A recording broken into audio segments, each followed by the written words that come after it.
Our opening match here for the Central States title will be the Central States champion Superstar Bill Dundee.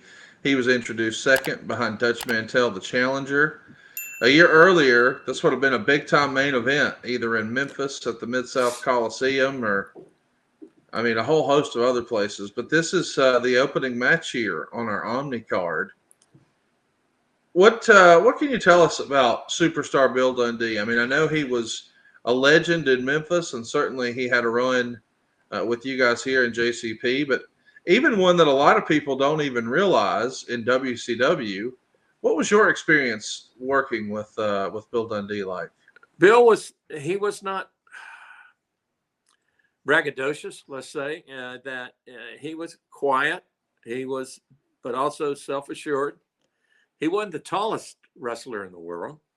You know, in Memphis, they didn't have really big guys that I remember. But Dundee, a ring pro, watch him. He just takes his time, and Dutch, the hairy monster. Wow. Again, they are taking their time. They know they're their opening match.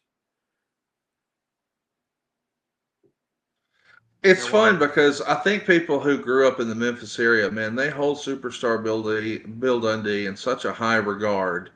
I mean, he was one of their great baby faces. I mean, a perennial opponent, a classic opponent for Jerry Lawler, who was obviously the top draw. And Dutch Mantell spent quite a bit of time in Memphis as well. And right, a fabulous podcast. If you haven't been checking that out, I would recommend. But I want to talk to you a little bit about Dutch's back because you can see there is a defined line where he shaves his arm.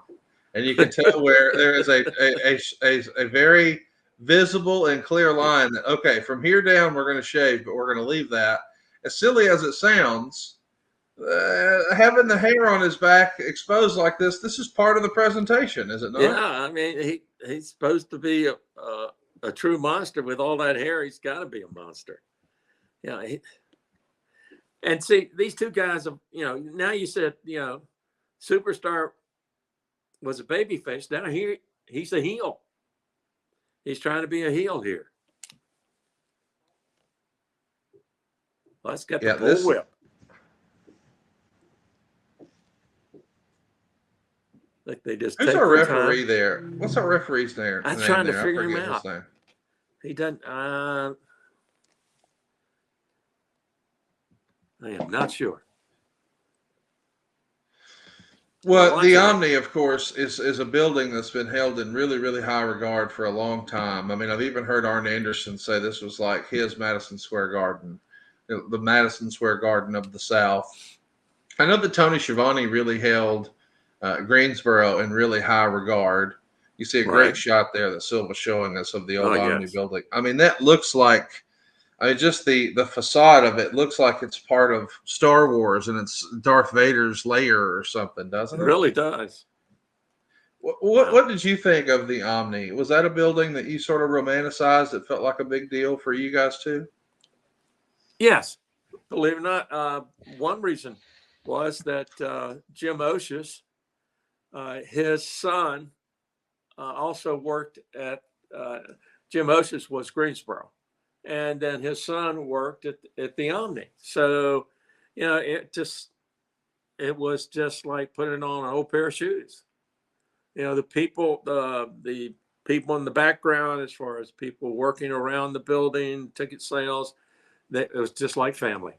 And that is so wonderful, in that you don't have to worry about things, that the chairs are going to be set up on time, that they have, believe it or not, good concessions for the fans, because the fans are going to eat their dinner there, and, that's the way the Omni, any good building will make their money, is through concessions. It's got the, the arm. They're just taking their time, they've got right now a certain number of minutes, and they're not like the wrestlers of today that, these guys are actually on the ground, so to speak. They're not flying the whole time. And they can get a lot of heat just doing what they're doing. I just saw another cameraman over there, Wayne Daniels. Wayne was fantastic for us. Cameraman, audio, tape, you name it, he did it. This definitely brings back a lot of memories. And the ring ropes, red, white, and blue, that's from the Great American Bash. How many rings do you think you guys owned with Crockett? Oh, at least 15. Really? Yeah. Wow. I don't know why that's shocking to me. I just wouldn't have imagined you had 15 rings. Wow. Well, we had rings that we acquired when we took over the responsibility for Georgia. We had to rings up in eastern part of North Carolina, central North Carolina. There's a ring that stayed in Greensboro, a ring that stayed in Spartanburg, South Carolina, a ring that stayed in Greenville, South Carolina. Asheville, we'd move the ring in and out. There just so many. It was, once you had a routine, it was easier to have Wally Dusick build a ring and leave it at the building than worrying about getting there he goes. Yeah, getting the transportation, the truck up there, and well, that was a quickie. Yeah, we immediately jumped from. I mean, it's just a 5-minute deal as we see Bill's going to grab the tights, and Bill Dundee picks up the win in 5 minutes and 14 seconds.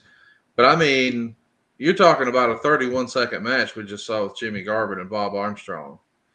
Bob's going to pull out hit him with some redneck karate and roll him up with a flash pin in 31 seconds. Wow. I mean, Jimmy Garvin was a pretty pushed on TV guy here.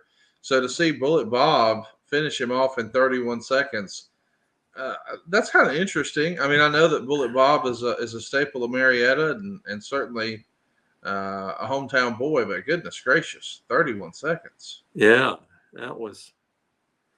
And they had and then they had Superstars match running that long. They could have. But there again, we're just shooting this. We took the truck down there and shot it just using building lights. We didn't bring any lights in.